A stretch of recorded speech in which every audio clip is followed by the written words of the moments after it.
இன்னும் அதிகமான மகளிருக்கு விரைவில் உரிமை தொகை வழங்கப்படும் என துணை முதல்வர் உதயநிதி ஸ்டாலின் தெரிவித்துள்ளார்.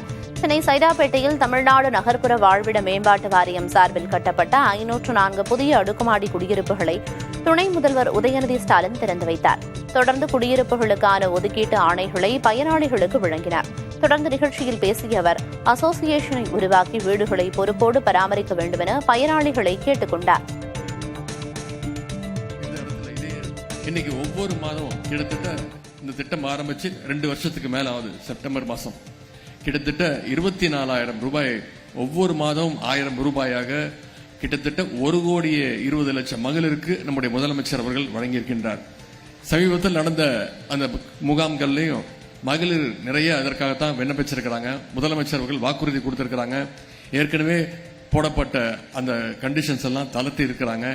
இன்னும் அதிகமான மகளிர், தகுதியுள்ள அனைத்து மகளிருக்கும் விரைவில் கலைஞர் மகளிர் உரிமை தொகை திட்டம் விரைவில் வந்து அடையும் என்ற அந்த உறுதிமொழியை நான் இங்கே கூறிக்கொள்ள விரும்புகின்றேன்.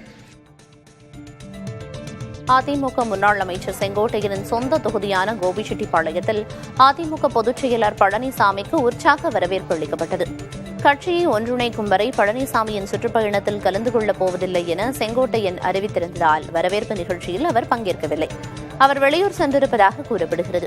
கட்சியிலிருந்து பிரிந்து சென்றவர்களை மீண்டும் சேர்க்க செங்கோட்டையன் கெடு விதித்ததால் அவரது கட்சி பதவிகள் பறிக்கப்பட்டன. இந்நிலையில் நீலகிரிக்கு சுற்றுப்பயணம் செல்லும் பழனிசாமிக்கு கோபிச்செட்டிப்பாளையத்தில் அதிமுகவினர் வரவேற்பு அளித்தது முக்கியத்துவம் வாய்ந்ததாக பார்க்கப்படுகிறது. பல்வேறு செய்திகளை தொடர்ந்து அடுத்தடுத்து பார்க்கலாம். சென்னை மாநகராட்சியில் ஏப்ரல் 1 முதல் செப்டம்பர் 20ஆம் தேதி வரையிலான காலகட்டத்தில் 900 கோடி ரூபாய் சொத்து வரி வசூல் ஆகியுள்ளது. சென்னையில் வரும் 30ஆம் தேதிக்குள் நிகழ் நிதியாண்டு முதல் அரையாண்டுக்கு வரி செலுத்த வேண்டும் என அறிவித்துள்ளது. கடந்த 20ஆம் தேதி வரை 900 கோடி ரூபாய் வரி வசூல் செய்யப்பட்டிருப்பதாகவும் 75 விழுக்காட்டினர் இணையம் மூலம் வரி செலுத்தியிருப்பதாகவும் மாநகராட்சி தெரிவித்துள்ளது. நடப்பு வருவாய் ஆண்டில் 2300 கோடி ரூபாய்க்கு மேல் வரி வசூலிக்க திட்டமிடப்பட்டிருப்பதாகவும் தெரிவித்துள்ளது.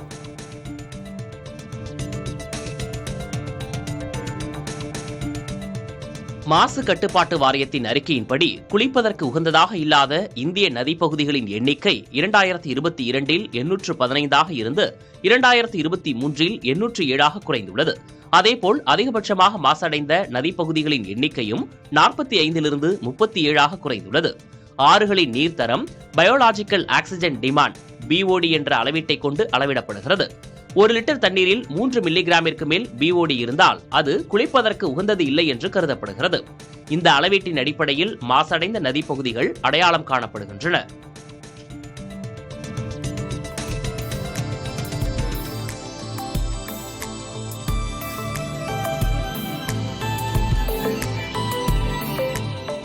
கொல்கத்தாவில் நவராத்திரியை ஒட்டி அமைக்கப்பட்டுள்ள வழிபாட்டு பந்தல் பக்தர்களை சிலிர்க்க வைக்கிறது. மேற்கு வங்கத்தில் மிக பிரம்மாண்டமான கொண்டாட்டங்களை கொண்டுள்ள துர்கா பூஜையில் விதவிதமான அரங்குகள் முக்கிய இடம் வகிக்கின்றன. அந்த வகையில் ஒளி வடிவமே இறைவன் என்ற கருப்பொருளுடன் வடிவமைக்கப்பட்டுள்ள வழிபாட்டு அரங்கில் துர்கா தேவி தியான நிலையில் வீற்றிருக்கிறார்.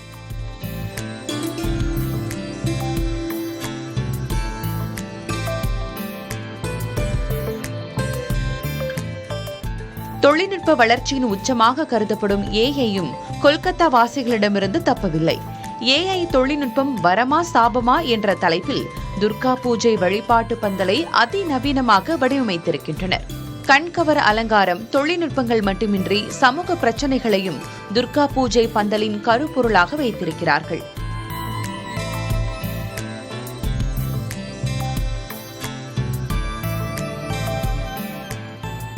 விவாகரத்து பெறும் தம்பதிகளின் பிள்ளைகளின் நிலை குறித்து கேள்வி எழுப்பும் விதமாகவும் கொல்கத்தாவில் வடிவமைக்கப்பட்டுள்ள துர்கா பூஜை வழிபாட்டு பந்தல் சமூக அக்கறையை வெளிப்படுத்துகிறது.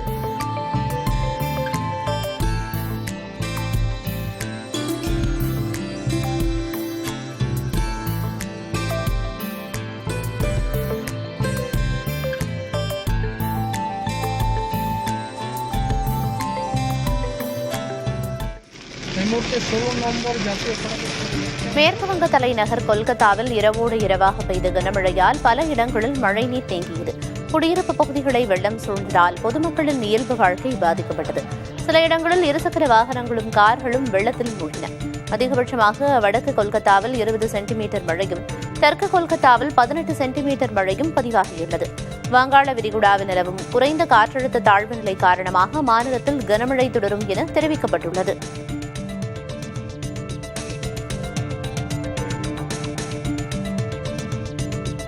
அயோத்தி ராமர் கோயில் கடந்த நிதியாண்டில் 327 கோடி ரூபாய் வருவாய் ஈட்டியுள்ளது. ஸ்ரீ ராம ஜென்மபூமி அறக்கட்டளை வெளியிட்டுள்ள தகவலின்படி இந்த வருவாயில் 157 கோடி ரூபாய் நன்கொடை மூலமாகவும் மீதமுள்ள தொகை உண்டியல் காணிக்கை மற்றும் வங்கியில் செலுத்தப்பட்டுள்ள தொகைக்கான வட்டி மூலமாகவும் கிடைத்துள்ளன. நாள்தோறும் 70,000 முதல் 80,000 பக்தர்கள் கோயிலுக்கு வருவதாகவும் நடப்பு நிதியாண்டில் கடந்த ஒரு மாதத்தில் மட்டும் 104 கோடி ரூபாய் வருவாய் கிடைத்திருப்பதாகவும் அறக்கட்டளை நிர்வாகி தெரிவித்துள்ளார். அயோத்தி ராமர் கோயில் இந்தியாவில் அதிக வருவாய் ஈட்டும் கோயில்களில் 4வது இடத்தை பெற்றுள்ளது.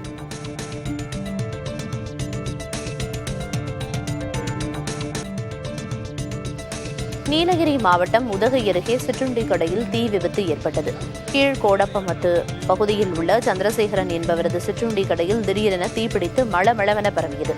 தீப்பிடித்ததும் கடையில் இருந்தவர்கள் உடனே வெளியேறியதால் அசம்பாவிதம் தவிர்க்கப்பட்டது. தகவல் அறிந்த தீயணைப்புத் துறையினர் விரைந்து வந்து தீயை கட்டுக்குள் கொண்டு வந்தனர்.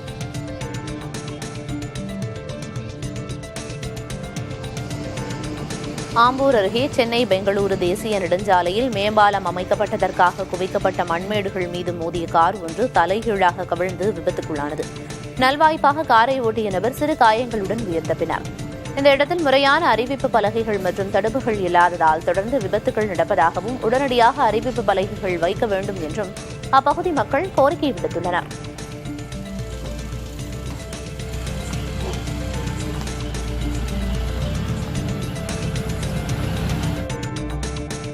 நீலகிரி மாவட்டம் கூடலூர் அருகே சாலைகளில் நடமாடும் கரடிகளால் வாகன ஓட்டிகள் அச்சமடைந்துள்ளனர். பாழந்துறை பகுதியில் உள்ள குடியிருப்பு மற்றும் சாலை பகுதிகளில் இரவு நேரங்களில் அவ்வப்போது உணவு தேடி கரடிகள் சுற்றித் திரிவதாக கூறப்படுகிறது. இதனிடையே ஆலவயல் பகுதியில் இரவு நேரத்தில் சாலையில் கரடி ஒன்று நடந்து செல்லும் காட்சிகள் தற்போது வெளியாகி பொதுமக்கள் மற்றும் வாகன ஓட்டிகளிடையே அச்சத்தை ஏற்படுத்தியுள்ளது.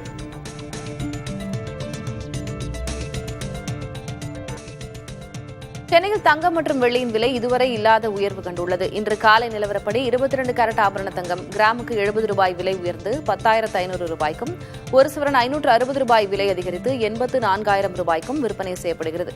வெள்ளி முன்னெப்போதும் இல்லாத அளவாக 1 கிராம் 149 ரூபாய்க்கும், 1 கிலோ 1,49,000 ரூபாய்க்கும் விற்பனையாகிறது.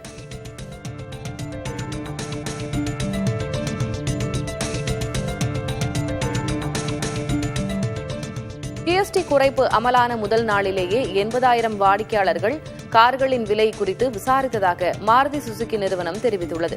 35 ஆண்டுகளில் தாங்கள் காணாத அளவிற்கு வாடிக்கையாளர்களிடமிருந்து கிடைத்த வரவேற்பு மிக பெரியதாக இருந்ததாக அந்நிறுவனத்தின் சந்தைப்படுத்துதல் பிரிவின் மூத்த நிர்வாக அதிகாரி பார்த்தோ பானர்ஜி தெரிவித்துள்ளார். இதுவரை 25,000 கார்களை டெலிவரி செய்துள்ளதாகவும் இந்த எண்ணிக்கை 30,000 விரைவில் நெருங்கும் என எதிர்பார்ப்பதாகவும் அவர் கூறியுள்ளார்.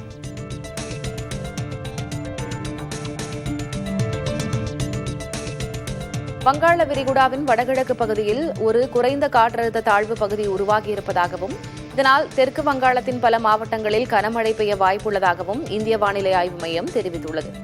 மேற்கு வங்க தலைநகர் கொல்கத்தா மற்றும் அதனை சுற்றியுள்ள பகுதிகளில் திங்கட்கிழமை இரவு முழுவதும் கனமழை பெய்தது. சாலைகளில் பல இடங்களில் முழங்கால் அளவு தண்ணீர் தேங்கியதால் போக்குவரத்து முற்றிலுமாக ஸ்தம்பித்துள்ளது. வீடுகள் மற்றும் குடியிருப்பு பகுதிகளில் தண்ணீர் புகுந்தது. இந்த மழை துர்கா பூஜை திருவிழா தொடங்கும் நேரத்தில் பெய்திருப்பதால் விழா ஏற்பாடுகளும் மக்களின் கொண்டாட்டமும் பாதிக்கப்படும் என்ற அச்சம் எழுந்துள்ளது.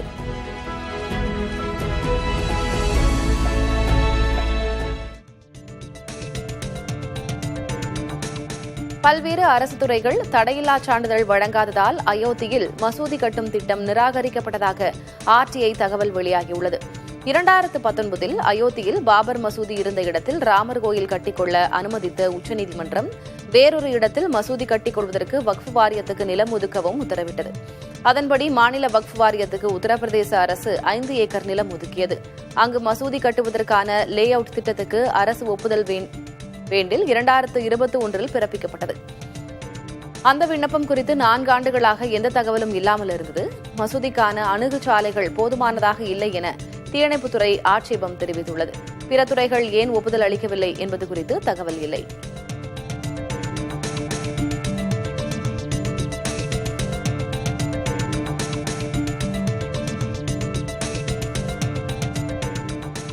அசாமிய பாடகர் ஜபீன் கர்க் இறுதிச் சடங்கில் ஏராளமான மக்கள் கலந்து கொண்டனர். சிங்கப்பூரில் நீச்சல் பயிற்சியின் போது ஏற்பட்ட விபத்தில் உயிரிழந்த ஜபீனின் உடல் கவுஹாத்தி மாவட்டத்தில் உள்ள கமார்குச்சி கிராமத்திற்கு கொண்டுவரப்பட்டு அரசு மரியாதையோடு நல்லடக்கம் செய்யப்படுகிறது. முன்னதாக ரசிகர்கள், பிரபலங்கள், அரசியல் தலைவர்கள் என பலரும் அஞ்சலி செலுத்தினர்.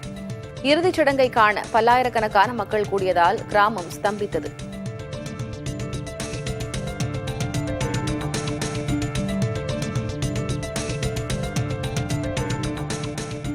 அமெரிக்காவில் ஆட்டிசம் பாதித்த குழந்தைகள் எண்ணிக்கை அதிகரித்ததற்கு கர்ப்பிணிகள் பாராசிட்டமால் வகை மருந்துகளை எடுத்துக் கொண்டதே காரணமாக இருக்கலாம் என அதிபர் டிரம்ப் கூறியுள்ளார். எனவே இதுபோன்ற மருந்துகள் எடுத்துக் கொள்வதை கர்ப்பிணிகள் தவிர்க்க வேண்டும் என்றும் அவர் கேட்டுக் கொண்டார். எனினும் பாராசிட்டமால் வகை மருந்துகளுக்கும் ஆட்டிசத்திற்கும் தொடர்பு உள்ளது என திட்டவட்டமாக கூறிவிட முடியாது என்றும் அதை நிரூபிக்க விரிவான ஆய்வுகள் தேவைப்படுவதாகவும் நிபுணர்கள் கூறியுள்ளனர்.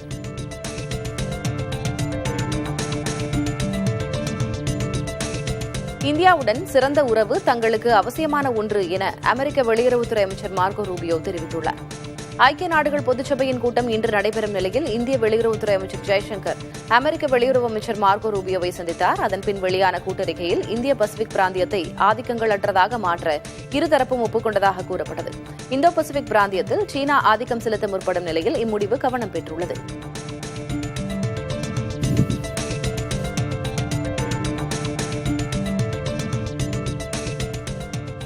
காசாவில் இஸ்ரேல் படைகள் நடத்திய தாக்குதலில் உயிரிழந்த பாலஸ்தீனர்களின் எண்ணிக்கை 65,344 உயர்ந்துள்ளது. கடந்த 24 மணி நேரத்தில் 61 பேர் உயிரிழந்த நிலையில் 220க்கும் மேற்பட்டோர் காயமடைந்துள்ளதாக அதிகாரிகள் தெரிவித்துள்ளனர். காயமடைந்தோரின் எண்ணிக்கை 1,66,000 கடந்திருக்கும் நிலையில் பல லட்சம் மக்கள் காசாவை விட்டு வெளியேறி வருகின்றனர். இதற்கிடையே தொடர் தாக்குதலால் காசா நகரில் உள்ள 2 முக்கிய மருத்துவமனைகள் தற்காலிகமாக மூடப்பட்டுள்ளன.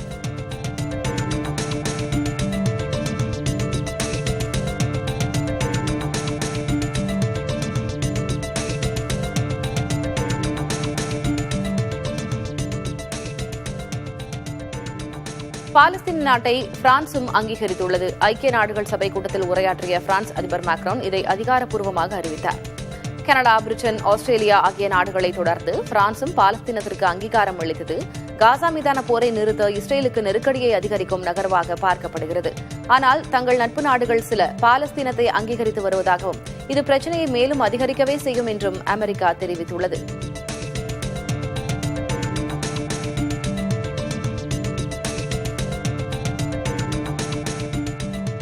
இலங்கை முன்னாள் அதிபர்கள் மஹிந்த மற்றும் கோத்தபய ராஜபக்சே ஆகியோர் முடிந்தால் அரசு கைது செய்யட்டும் என்று அந்நாட்டின் தமிழ் எம்பி அர்ஜுன ராமநாதன் எம்பி சவால் விடுத்துள்ளார். கொழும்பில் நடந்த ஆர்ப்பாட்டத்தில் பங்கேற்று பேசிய அவர் 1 வருடமாக அரசாங்கம் எந்த செயல்பாடும் இல்லாமல் காலத்தை கடத்தி வருவதாக குற்றம் சாட்டினார். மேலும் 4 ஆண்டுகளும் இப்படியே போய்விடுமோ என்று சந்தேகம் எழுந்துள்ளதாக அவர் குறிப்பிட்டார். ரணில் விக்ரமசிங்கவை கைது செய்து 2 நாளில் விடுவித்த அரசாங்கம் ராஜபக்சக்களை கைது செய்யுமா என்றும் அர்ஜுனா ராமநாதன் கேள்வி எழுப்பியுள்ளார்.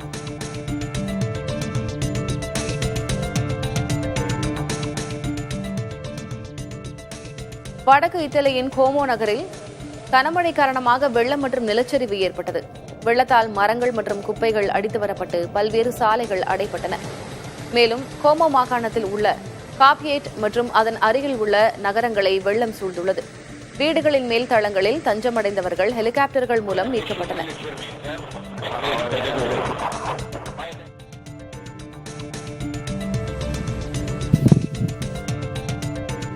அமெரிக்க அதிபர் தேர்தலில் மீண்டும் போட்டியிடும் ஜோ பைடனின் முடிவுக்கு எதிராக அவருடன் வாதிட்டிருக்க வேண்டியது தனது கடமை என அமெரிக்க முன்னாள் துணை அதிபர் கமலா ஹாரிஸ் தெரிவித்துள்ளார். அவர் எழுதிய புத்தகத்தில் மீண்டும் அதிபர் தேர்தலில் போட்டியிட வேண்டும் என்பது ஜோ பைடனும் அவரது மனைவி ஜில் பைடனும் சேர்ந்து எடுத்த முடிவு என்று குறிப்பிட்டார். தனிப்பட்ட நலன் மற்றும் ஈகோ அடிப்படையில் முடிவுகளை எடுக்கக்கூடாது என்றும் கமலா ஹாரிஸ் தெரிவித்துள்ளார்.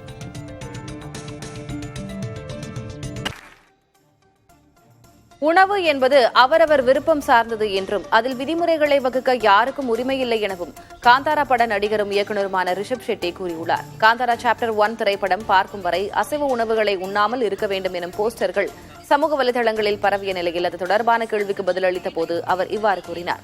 தனிப்பட்ட நபர்கள் சிலர் தங்களை விளம்பரப்படுத்திக் கொள்ள வேண்டும் என்பதற்காக செய்த வேலை இது என கூறிய அவர் இந்த போஸ்டருக்கும் தங்கள் படத்திற்கும் எந்த சம்பந்தமும் இல்லை என தெரிவித்துள்ளார்.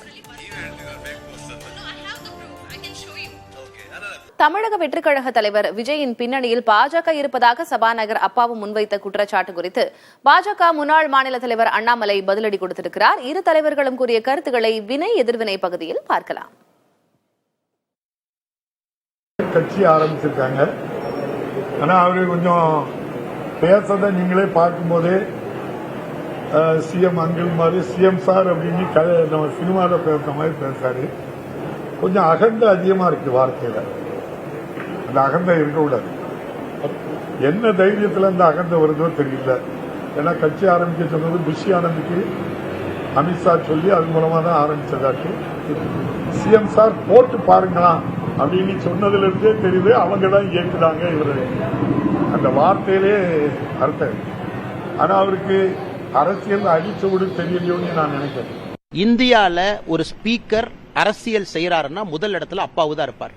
இன்னைக்கு சட்டமன்றத்தில் உண்மையை சொல்ல வேண்டும் என்றால் முதலமைச்சர் பேசுவதை விட திமுகவுக்கு ஆதரவா அப்பாவு தான் பேசுறார். யாராவது பாரதிய ஜனதா கட்சியினுடைய 4 எம்எல்ஏக்கள் எந்திரிப்பதற்கு முன்பே அப்பாவு அவர்கள் பதறி போய் 4 பேர்த்தையும் பேச விட மாட்டார். அதனால் இவர் அரசியலை பற்றி பேசாமல் இருப்பது அவருக்கு நலம். இன்னைக்கு அவருடைய சொந்த ஊரெல்லாம் போய் பாருங்க என்ன அட்டூழியம் பண்ணிட்டு இருக்காருன்னு. அதனால் தமிழ்நாட்டில் யாராவது குரல் கொடுக்க ஆரம்பிச்சா பிஜேபி பி டீம் முதல்ல இதுல இருந்து வெளியே வரணும். விஜய் அவர்களுக்கு அவருக்கு தொண்டக்குழி இருக்கு, அவருக்கு நாக்கு இருக்கு, அவருக்கு வாய் இருக்கு, அவரு பேசுவார். பாரதிய ஜனதா கட்சி வாடகை வாய் யாருக்கும் கொடுக்க வேண்டிய அவசியம் இல்லை. அதனால் அப்பாவு அவர்கள் இந்த விஜய் போபியா, பிஜேபி போபியா, இந்த போபியாவில இருந்து வெளியே வந்துட்டு அவருடைய கடமையை திறம்பட அவர் செய்யணும். பரப்புரைக்காக நீலகிரிக்கு புறப்பட்டு சென்ற அதிமுக பொதுச் செயலர் பழனிசாமிக்கு சத்தியமங்கலம், மேட்டுப்பாளையம் உள்ளிட்ட பல்வேறு பகுதிகளில் அதிமுகவினர் வரவேற்பு அளித்தனர்.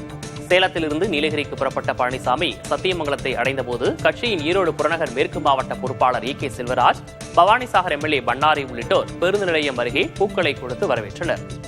இதேபோல கோவை மாவட்டம் மேட்டுப்பாளையத்திலும் அதிமுகவினர் திரளானோர் பழனிசாமிக்கு வரவேற்பு அளித்தனர்.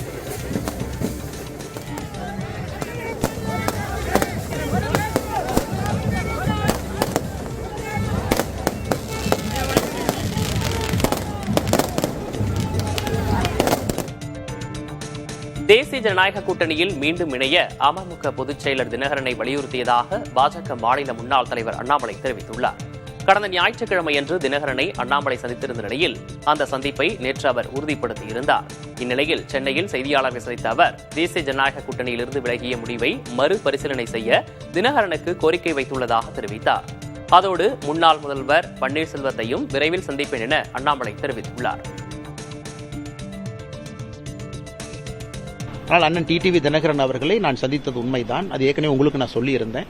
நான் எப்பொழுதும் சொல்கின்ற அதே கருத்தை தான் அவர்கிட்டே வலியுறுத்தினேன். தமிழகத்தை பொறுத்தவரை இன்னைக்கு அரசியல் களம் எப்படி இருக்கு, அரசியல் நிலைமை எப்படி இருக்கு, அதே போல அவருடைய பார்வை எப்படி இருக்கு, திராவிட முன்னேற்ற கழகத்தினுடைய கூட்டணி வீழ்த்தப்பட வேண்டும் என்றால் என்ன நடக்கணும் என்பதையெல்லாம் இருவரும் பேசினோம். இது ஒரு வெளிப்படையான சந்திப்பு தான். ஆனால் எனக்கு நம்பிக்கை இருக்கு. இந்த நவம்பர்ல முடிவெடுக்கிறேன்னு சொல்லியிருக்கிறாங்க. நிச்சயமாக திமுகவை வீழ்த்த வேண்டும் என்றால் தேசிய ஜனநாயக கூட்டணி மட்டும்தான் இதை செய்யும் அப்படிங்கிறது எனக்கு நம்பிக்கை இருக்கு. அது அண்ணன் டிடிவி தினகரன் அவங்ககிட்ட நான் வலியுறுத்தி இருக்கிறேன். மறுபடியும் நீங்க மறுபரிசீலனை செய்யுங்க, யோசிங்க அப்படின்னு. அதன் பேர் அவருடைய முடிவு. நம் காலம் இருக்கிறது, காத்திருப்போம். தமிழ்நாட்டில் நடைபெறும் திமுக ஆட்சி ஆத்திகர்களாலும் நாத்திகர்களாலும் கொண்டாடப்படும் ஆட்சியாக திகழ்வதாக இந்து சமய அறநிலையத்துறை அமைச்சர் சேகர்பாபு தெரிவித்துள்ளார். சென்னை கோயம்பேடு சந்தையில் அங்காடி நிர்வாகத்திற்கு புதிதாக உருவாக்கப்பட்டுள்ள இணையதள சேவையை சேகர்பாபு தொடங்கி வைத்தார்.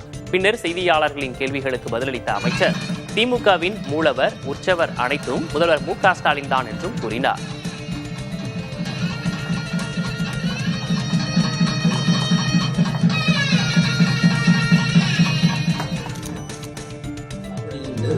இந்த ஆட்சியை பொறுத்தளவில் ஆத்திகர்கள் நாத்திகர்கள் இரண்டும் கொண்டாடப்படுகின்ற ஒரு ஆட்சி இது.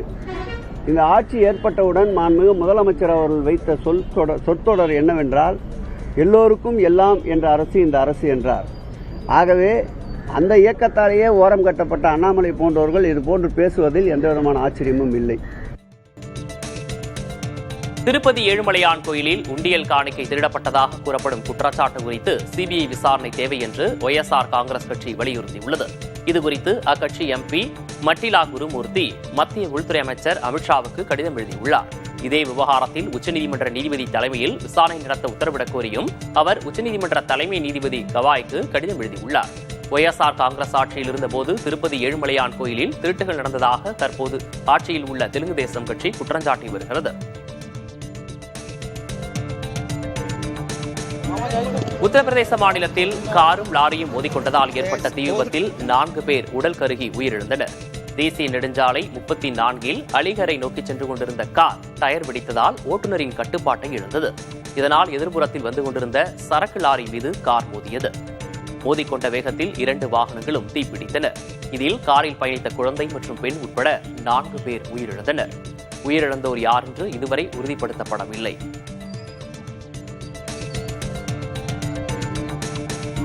தென் அமெரிக்க நாடான ஈக்வடாரில் டீசல் மானியம் ரத்து செய்யப்பட்டதை கண்டித்து பொதுமக்களும் விவசாயிகளும் போராட்டத்தில் ஈடுபட்டுள்ளனர். $1.1 பில்லியன் மானியம் ரத்து செய்யப்பட்டுள்ளதால் டீசல் விலை உயர்ந்துள்ளது. இதற்கு எதிர்ப்பு தெரிவித்து நாடு முழுவதும் போராட்டங்கள் வெடித்துள்ளன. சாலை மறியலில் ஈடுபட்டு வரும் போராட்டக்காரர்கள் சில இடங்களில் வன்முறைகளிலும் ஈடுபட்டதால் பதற்றமான சூழல் நிலவியது. போராட்டக்காரர்களை கட்டுப்படுத்த அதிபர் டேனியல் நோபோவா 60 நாட்களுக்கு அவசர நிலையை பிரகடனம் செய்துள்ளார்.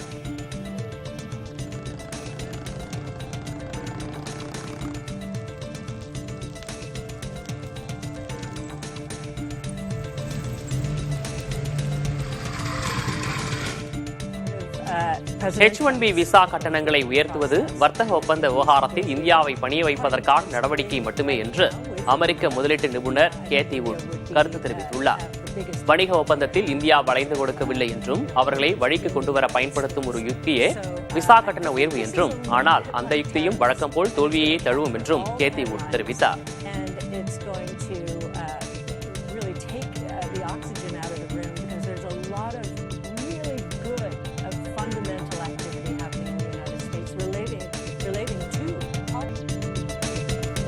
அசாமிய பாடகர் ஜூபின் கர்க் இறுதிச் சடங்கில் ஏராளமான மக்கள் கலந்து கொண்டனர். சிங்கப்பூரில் நீச்சல் பயிற்சியின் போது ஏற்பட்ட விபத்தில் உயிரிழந்த ஜூபினின் உடல் கவுஹாத்தி மாவட்டத்தில் உள்ள கமார்குச்சி கிராமத்திற்கு கொண்டு வரப்பட்டு அரசு மரியாதையுடன் நல்லடக்கம் செய்யப்பட்டது.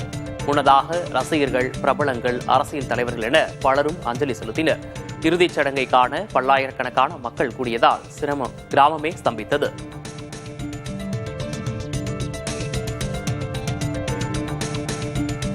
அமெரிக்க டாலருக்கு நிகரான இந்திய ரூபாய் மதிப்பு வரலாறு காணாத வீழ்ச்சியை சந்தித்துள்ளது. இன்றைய அந்நிய செலாவணி வர்த்தகத்தில் அமெரிக்க டாலருக்கு நிகரான ரூபாய் மதிப்பு 25 காசுகள் சரிந்து $87.53 வீழ்ச்சி கண்டுள்ளது. இந்திய பொருட்கள் மீதான அமெரிக்காவின் வரி விதிப்பு மற்றும் H-1B விசாவிற்கு கட்டணம் உயர்த்தப்பட்டிருப்பது போன்றவையே ரூபாய் மதிப்பு வீழ்ச்சிக்கு காரணமாக கூறப்படுகிறது. திருவள்ளூர் மாவட்டம் மீஞ்சூர் அருகே உள்ள அத்திப்பட்டு புதுநகரில் பில்டிங் பணி செய்தபோது காலியாக இருந்த பெட்ரோலிய டேங்கர் லாரி ஒன்று வெடித்தது. இந்த எதிர்பாராத விபத்தில் பில்டிங் பணியில் ஈடுபட்டிருந்த தொழிலாளிக்கு லேசான காயம் ஏற்பட்டது. அங்கிருந்த 2 கடைகளும் இதனால் சேதமடைந்தன.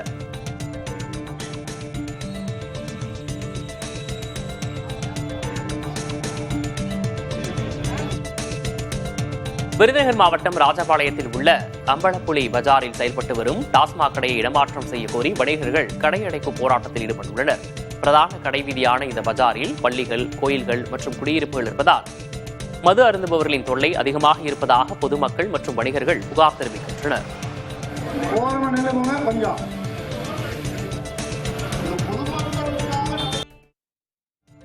சாதி ரீதியில் பொதுக்கூட்டங்கள், பேரணிகள் நடத்த உத்தரப்பிரதேச அரசு தடை விதித்துள்ளது.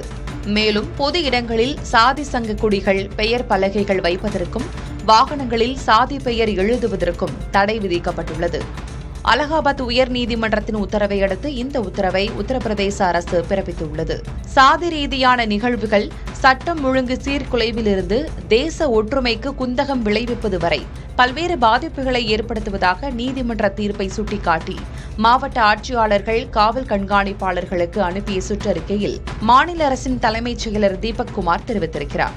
ஆனால் உத்தரப்பிரதேச அரசின் இந்த நடவடிக்கை வெறும் பெயர் அளவிலானது மட்டுமே என சமாஜ்வாதி கட்சி விமர்சித்திருக்கிறது. முதலில் பாஜக தனது சாதி ஆதரவு நிலைப்பாட்டை மாற்றிக்கொள்ள வேண்டும் என்றும் அக்கட்சி கூறியுள்ளது. அதே நேரம் பாஜக அரசின் இம்முடிவு குறித்து எது போன்ற எதிர்வினை ஆற்றுவது என அதன் கூட்டணி கட்சிகள் குழப்பத்தில் ஆழ்ந்துள்ளன. இன்னும் 2 ஆண்டுகளில் சட்டப்பேரவை தேர்தல் வர இருக்கும் நிலையில் அரசின் இந்த முடிவு எதிர்மறை தாக்கத்தை ஏற்படுத்துமா என்றும் அவை கவலையில் ஆழ்ந்திருக்கின்றன.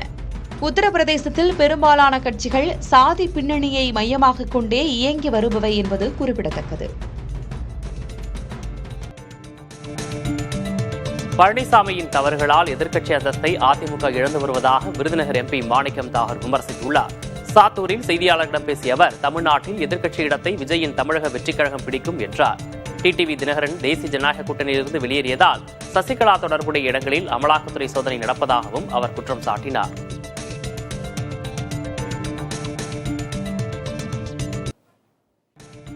சிவகங்கையில் எம்எல்ஏ அலுவலகம் அருகிலேயே மருத்துவக் கழிவு கொட்டப்பட்ட சம்பவம் பொதுமக்களிடையே அதிர்ச்சியை ஏற்படுத்தியுள்ளது. சிவகங்கை அதிமுக எம்எல்ஏ செந்தில்நாதன் அலுவலகம் அருகில் பயன்படுத்தப்பட்ட ஊசிகள், மருந்து பாட்டில்கள் உள்ளிட்ட மருத்துவ கழிவுகள் பாதுகாப்பற்ற முறையில் கொட்டப்பட்டுள்ளது.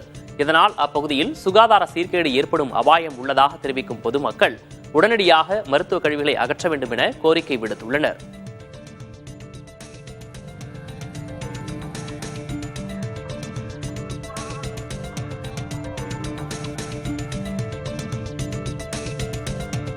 திருவள்ளூர் மாவட்டம் மீஞ்சூர் அருகே புதிதாக கட்டப்பட்டு வரும் அனல் மின் நிலையத்தில் மின் மற்றும் டேங்கர் லாரி தீப்பிடித்து எரிந்தது. ஓரணம்பேடு பகுதியில் அனல் மின் திட்ட கட்டுமான பணிகள் நடைபெற்று வருகின்றன. இங்குள்ள மின்மாற்றியில் டேங்கர் லாரியிலிருந்து ஆயில் நிரப்பிய போது திடீரென தீப்பிடித்து மளமளவென பரவியது. தகவல் அறிந்த தீயணைப்புத் துறையினர் விரைந்து வந்து நீண்ட நேரம் போராடி தீயை கட்டுக்குள் கொண்டு வந்தனர்.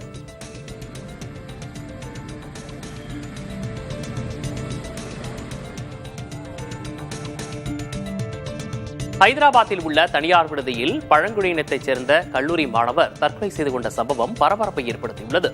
தற்கொலை செய்வதற்கு முன்பாக மாணவர் வெளியிட்டுள்ள வீடியோவில் நண்பர்களுடன் சேர்ந்து மது அருந்திய போது 10,000 ரூபாய் பில்லை கட்டும்படி நண்பர்கள் தன்னை துன்புறுத்தி மிரட்டியதாக குற்றம் சாட்டியுள்ளார். இது தொடர்பாக சம்பந்தப்பட்ட நண்பர்கள் மீது தற்கொலைக்கு தூண்டுதல், மிரட்டி பணம் பறித்தல் மற்றும் SC/ST பிரிவுகளின் கீழ் வழக்கு பதிவு செய்யப்பட்டுள்ளது.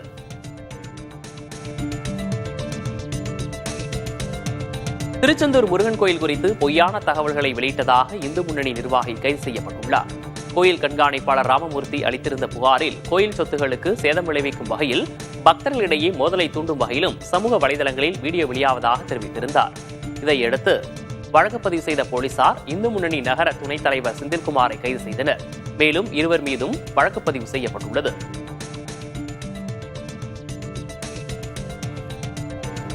கள்ளக்குறிச்சி மாவட்டம் கல்வராயன் மலையில் பல ஆண்டுகளாக தாங்கள் பயன்படுத்தி வரும் இடங்களை காப்பு காடுகளாக அரசு அறிவித்ததற்கு எதிர்ப்பு தெரிவித்து மலைவாழ் மக்கள் போராட்டத்தில் ஈடுபட்டனர்.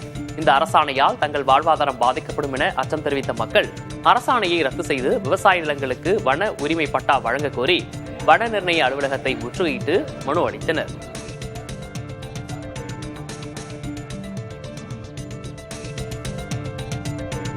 திருவண்ணாமலை மாவட்டம் வந்தவாசியில் தமிழ்நாடு மலைவாழ் மக்கள் சங்கம் சார்பில் 7வது மாநாடு பேரணி நடைபெற்றது. 5 கண் பாலம் அருகே பேரணி தொடங்கி பஜார் சாலை, பழைய பேருந்து நிலையம், ஆரஞ்சு சாலை உள்ளிட்டவை வழியாக நடைபெற்றது. இதில் மலைவாழ் மக்கள் பாரம்பரிய இசைக்கருவிகளை வாசித்தவாறு சென்றனர்.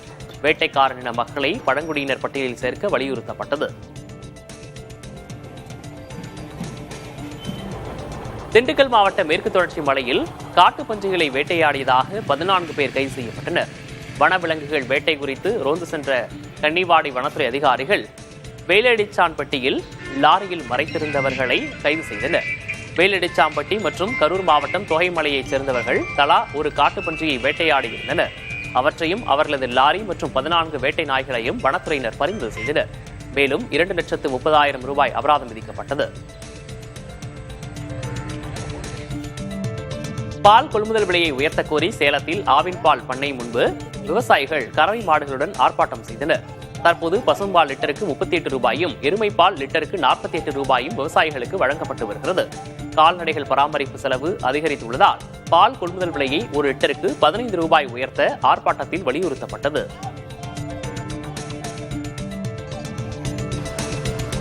ஜிஎஸ்டி குறைப்பின் முதல் நாளில் ஏசி, டிவிக்களின் விற்பனை 2 மடங்காக அதிகரித்துள்ளதாக வீட்டு உபயோகப் பொருட்கள் விற்பனையாளர்கள் தெரிவித்துள்ளனர். செப்டம்பர் 22ஆம் தேதியன்று விற்பனை 2 மடங்காக உயர்ந்துள்ளதாக தங்கள் டீலர்கள் தெரிவித்துள்ளனர் என ஹயர் இந்தியா நிறுவனத்தின் தலைவர் சதீஷ் தெரிவித்துள்ளார். கடந்த ஆண்டுடன் ஒப்பிடுகையில் ஏசி விற்பனை 20 மடங்கு அதிகரிக்கும் என ப்ளூ ஸ்டார் நிறுவனம் கூறியுள்ளது. டிவிக்கள் விற்பனை 30 முதல் 35% வரை அதிகரிக்க வாய்ப்புள்ளதாகவும் நிறுவனங்கள் தெரிவித்துள்ளன. லடாக் பகுதிக்கு மாநில அந்தஸ்து மற்றும் அரசியலமைப்பு சட்டத்தின் 6வது அட்டவணையில் சேர்க்க கோரி லடாக் உச்சநிலை அமைப்பு தலைவர்கள் தொடங்கியுள்ள உண்ணாவிரத போராட்டம் தொடரும் என அறிவிக்கப்பட்டுள்ளது. வரும் அக்டோபர் 6ஆம் தேதி பேச்சுவார்த்தை நடைபெறும் என மத்திய உள்துறை அமைச்சகம் அறிவித்துள்ளது. ஆனால் இந்த தேதி தங்களுக்கு சாதகமாக இல்லை எனவும் தாமதமான இந்த பேச்சுவார்த்தையால் மக்கள் மத்தியில் பொறுமை குறைந்து வருகிறது எனவும் லடாக் தலைவர்கள் தெரிவித்துள்ளனர். வரும் அக்டோபர் 14ஆம் தேதி சட்டப்பேரவை கூட்டத்தொடர் தொடங்க உள்ளதாக சபாநாயகர் அப்பாவு அறிவித்துள்ளார். தலைமைச் செயலகத்தில் உள்ள தனது அலுவலகத்தில் செய்தியாளர்களை சந்தித்த போது இது தொடர்பான அறிவிப்பை சபாநாயகர் வெளியிட்டார்.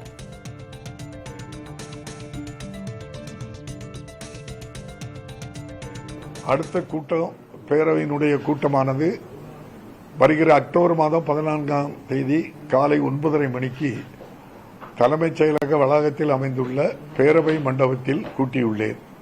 அன்றைய தினம் சபை ஏற்கனவே ஒத்திவைக்கப்பட்டு இதுவரை மறைந்த முன்னாள் சட்டமன்ற உறுப்பினர்களுடைய 8 பேருடைய இறப்பு குறித்து குறிப்புகள் சட்டமன்றத்திலே தெரிவிக்கப்படும். அதனைத் தொடர்ந்து வால்பாறை சட்டமன்ற உறுப்பினர் TK அமுல் கந்தசாமி அவர்களுடைய மறைவு குறித்து சில முக்கிய பிரமுகர்களுடைய மறைவு குறித்தும் இரங்கல் தீர்மானம் நிறைவேற்றப்படும். 2025-26ஆம் ஆண்டு கூடுதல் செலவினங்களுக்கான மானிய கோரிக்கை சட்டமன்றத்திலே மானிய கோரிக்கை அளிக்கப்பட்டு நிறைவேற்றப்படும். அதிமுகவின் தலைமை அலுவலகம் மத்திய உள்துறை அமைச்சர் அமித்ஷாவிடம் இருப்பதாக விமர்சித்த திமுக MP கனிமொழியை அதிமுக பொதுச் செயலர் பழனிசாமி சாடியுள்ளார். நீலகிரி மாவட்டம் குன்னூரில் தனது சுற்றுப்பயணத்தின் போது உரையாற்றிய அவர் கனிமொழி கனவு காண்பதாக விமர்சித்துள்ளார்.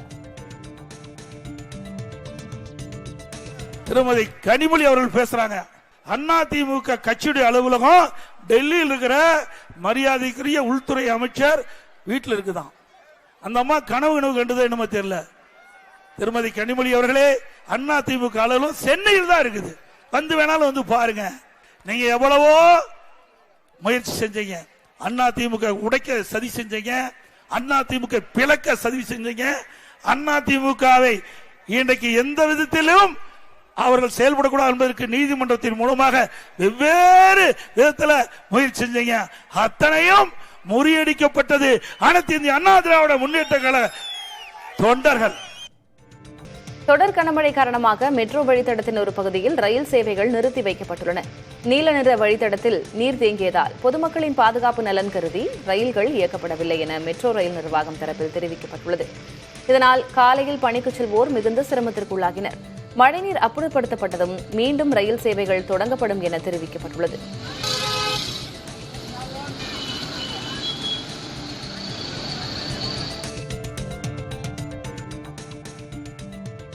கிருஷ்ணகிரி மாவட்டம் ஒசூர் அருகே உள்ள கெலவரப்பள்ளி அணையிலிருந்து வினாடிக்கு 1368 கன அடி உபரி நீர் திறக்கப்பட்டுள்ளது. கர்நாடகாவில் பெய்து வரும் கனமழையால் தென்பெண்ணை ஆற்றில் நீர்வரத்து அதிகரித்துள்ளது. அணையின் பாதுகாப்பு கருதி 5 மதகுகள் வழியாக உபரி நீர் வெளியேற்றப்படுகிறது. இதன் காரணமாக தென்பெண்ணை ஆற்றில் வெள்ளப்பெருக்கு ஏற்பட்டுள்ளது. ஆற்றின் கரையோர கிராமங்களுக்கு 4வது நாளாக வெள்ள அபாய எச்சரிக்கை விடுக்கப்பட்டுள்ளது.